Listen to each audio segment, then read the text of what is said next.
This is my Gypsy 13-2 Caravan. Like all major headaches, I bought this sight unseen from eBay. Caravan was located at the Blue Mountains. It was advertised as being a bigger project than the seller was prepared for. She said it had small rust holes in the back of the chassis and had some water damage in the wood at the front. Two window frames are polished and a brand new jockey wheel was thrown in. It was about $1,300 to $1,500 I paid. The seller had also removed the tiles from the floor. During the trip back to Newcastle, the door would open about every 3 minutes, and the hatch was spotted flying like a kite above the caravan, hanging by just one hinge. And the frame around the hatch in the roof turned out to be completely rotted ply, and the screws just torn out of the rotted ply, and there was just one screw just hanging there, and I ended up just ripping that out and pulled the hatch off and put it inside the caravan for the rest of the trip. Gypsy caravans were made in St Leonards in Sydney, New South Wales. 13-2 seems quite popular looking at old photos of holidays in New South Wales and Queensland, but I haven't actually seen another 13-2 in the flesh. And I haven't seen any recent photos of one that's still registered. The construction, the styling, fittings, equipment all look pretty good. Maybe it was a lightweight web truss design chassis that didn't last, but we do see Sunliners with this chassis. They're still in operation, so with the chassis, I wouldn't be surprised if these chassis were made in Newcastle, where they made the chassis for the Sunliner. It looks very similar to the Sunliner chassis. Or maybe the chassis was made at St Leonards. If anyone's got any sort of ideas, drop a comment in the comments down below. The 13-2 was supposed to be the larger, higher end of the Gypsy range. It wasn't out for very long. Pretty much everyone that I've seen claims to be a 1959 model. There was also a longer version available, and I have seen one of those, although it's been heavily modified.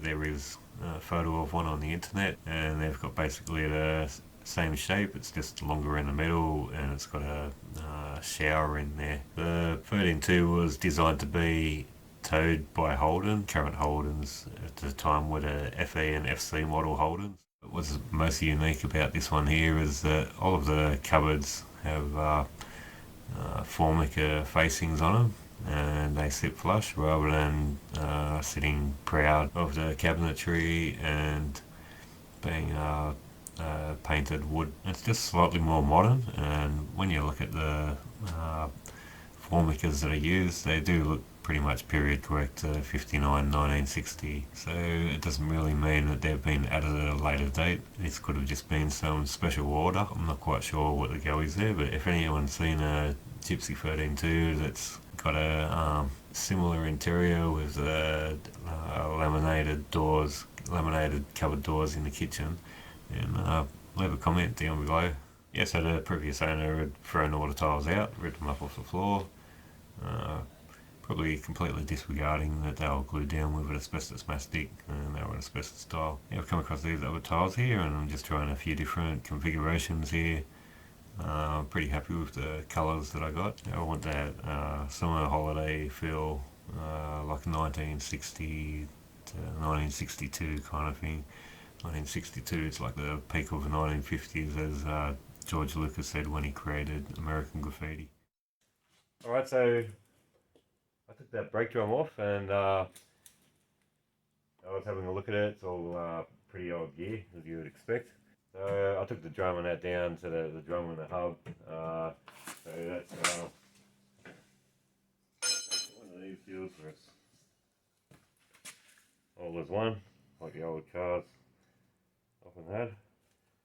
And yeah, the bearings did look a little bit different, so took that down there, and as soon as I put the bearing down on the counter, the guy was like, "Oh, we can't get a bearing like that." And yeah, so that's a bit of an issue. I don't really want to be stuck on the side of a highway with some bearing that's impossible to get, and it's got to come from overseas or something. But Yeah, so the guy down at the trailer shop, he said, "Oh, give me your phone number and your address, and when we close up, I'll come down and I'll get some measurements and stuff of your axle, and we'll order you a whole new setup. We'll get you a price on a whole new setup." So I gave him all my info, but that was the last I saw of that guy. So I ended up taking all the measurements and stuff myself, and only 4 bolts holding the whole setup underneath there.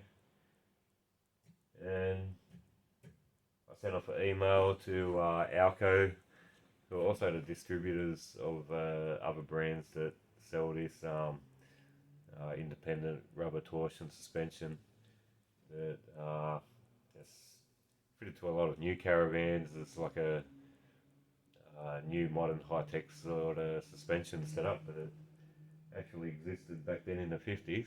They sent an email back saying, "Well, we don't know how you got our email address, but we don't deal with the public.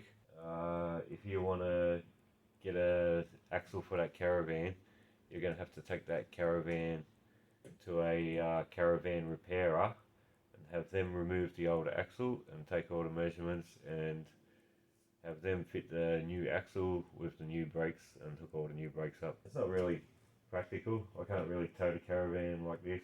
I have to at least put it back together. I probably have to wrap it up and put it on a tilt tray or something. Like, yeah, a massive job.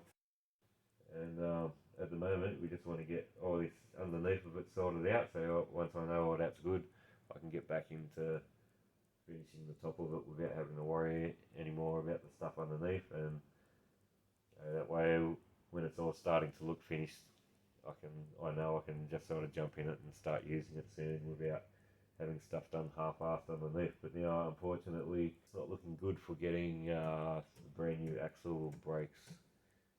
So what I'm going to have to do is tidy up underneath there, just do what I can with that axle. It seemed to be working fine before. The bearings seemed to be fine. Looked like they had been recently packed with grease. Maybe one of the previous owners was hopeful with getting it on the road, and that's where they started or something. I'm just going to repack them again just for peace of mind and clean up the brakes and put a new cable and stuff in there. And it's just a bit of a concern that the rubber inside that axle that it's riding on, even though it seems to be working fine, is over 60 years old.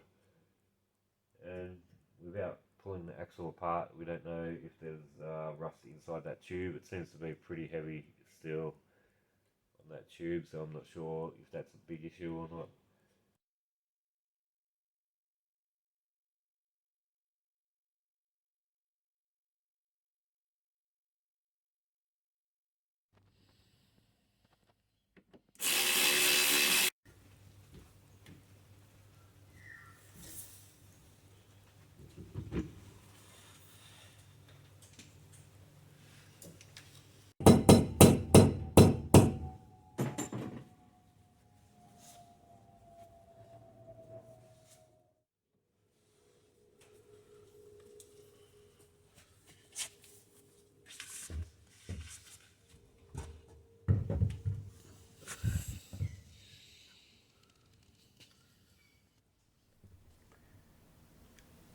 Alright, thanks for watching the video on the caravan here, and if you liked it, hit the subscribe button so you can be updated when I make some further progress on it.